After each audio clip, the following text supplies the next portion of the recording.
दोस्तों, एक लड़का अपने घर से 16 साल की उम्र में भाग जाता है। लड़के के भाग जाने के बाद उसके घर में मातम छा जाता है, जैसे रोना-धोना कि उनका बच्चा कहाँ चला गया है। दोस्तों, ये कहानी ग्वालियर की है, महेंद्र सिंह राजपूत के यहाँ की। दोस्तों, आगे बढ़ने से पहले वीडियो अच्छी लगे तो लाइक कर दीजिए, चैनल को सब्सक्राइब कर दीजिए।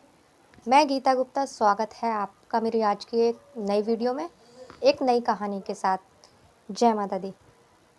दोस्तों, ये कहानी 2018 की है और मध्य प्रदेश के ग्वालियर शहर से महेंद्र सिंह राजपूत थे, जिनका बेटा था आशु। और उसने 2018 में 10वीं पास की थी अच्छे नंबरों से। अच्छे नंबरों से की थी तो दोस्तों उसके पापा का कहना, इकलौता बेटा था। उनके पापा सोचते थे कि मेरा बेटा और आगे पढ़े, मेरा नाम रोशन करे। दोस्तों, इसी के उससे वो अपने बेटे को डांटते थे। ट्यूशन भी लगा दिया था, एक्स्ट्रा क्लास लगा दी थी कि वो आगे और अच्छा पढ़े। जितना पढ़ेगा आगे वो उतना अच्छा जाएगा और आगे बढ़ेगा मेरा बेटा, मेरा नाम रोशन करेगा। दोस्तों, लेकिन जब वो ज़्यादा दबाव पड़ने लगा उसके ऊपर पढ़ाई का, तो उसे लगने लगा, बोझ लगने लगी पढ़ाई। दोस्तों, वो भागना चाहता था पढ़ाई से। तो दोस्तों, जब ज़्यादा दबाव डालने लगे उसके पिता उसे, तो वो घर से भाग जाता है, घर से निकल जाता है। दोस्तों, घर से निकलने के बाद में उसके माँ बाप सोचते हैं कि 1-2 दिन में आ जाएगा वापस, लेकिन दोस्तों वो नहीं आता। वहाँ से निकलने के बाद वो पहुँचता है सीधा कानपुर।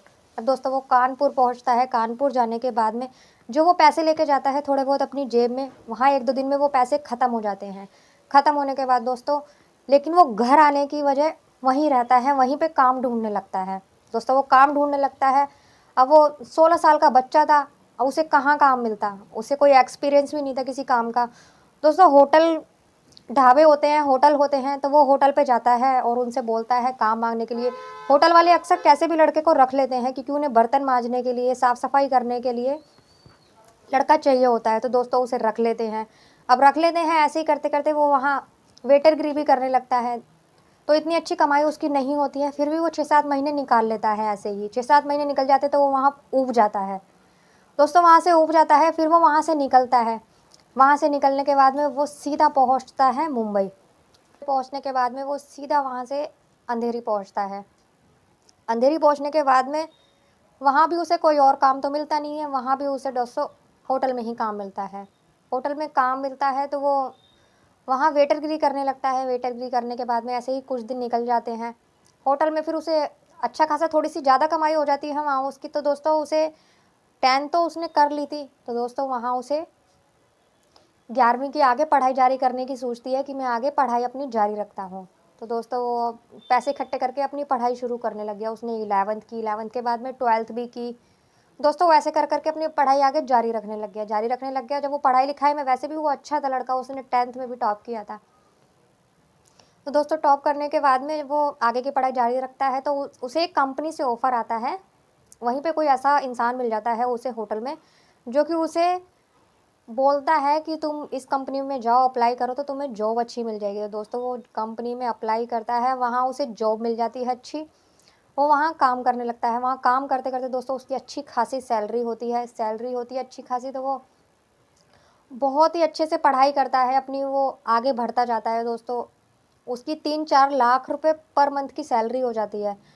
वो अच्छा फ्लैट भी ले लेता है, गाड़ियाँ भी ले लेता है, अच्छे से पढ़ाई करता है और ये अच्छे से काम करता है, काफ़ी आगे पहुंच जाता है। दोस्तों, जो उसके घर में भी बचपन में भी उसके घर वालों ने उसकी छानबीन की थी, तो उसे नहीं मिला उनका बेटा। तो वो अफ़सोस करते हैं कि कहाँ नहीं मिला। दोस्तों, एक बार फिर उसके माँ बाप को लगता है कि हमारा बेटा अब तक नहीं आया है, तो वो एक बार फिर छानबीन करते हैं अपने बेटे की। बोलते हैं पुलिस को कि हमारा बेटा इतने साल का हो था जब वो गया था घर से, तो वो फिर से छानबीन करने को बोलते हैं। तो दोस्तों, जो उसका आधार नंबर होता है ना, इस बार आधार नंबर से वो करते हैं, छानबीन करते हैं कि ये जो आधार नंबर है, ये देखते हैं ये एक्टिव है या नहीं है। दोस्तों, जब चेक किया जाता है तो पता लगता है ये आधार नंबर एक्टिव है।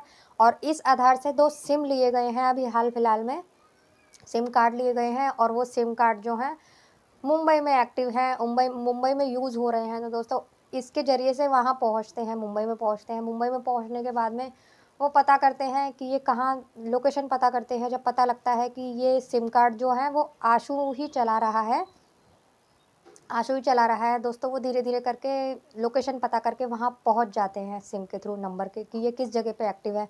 वहाँ पहुँचने के बाद में जब पुलिस वहाँ पहुँचती है तो वो जैसे ही फ्लैट में जाते हैं, फ्लैट का गेट वो आशु ही खोलता है, तो वो दोस्तों आशु को देखकर चौंक जाते हैं पुलिस वाले भी, क्योंकि उसका रहन-सहन बिल्कुल ही चेंज हो गया था।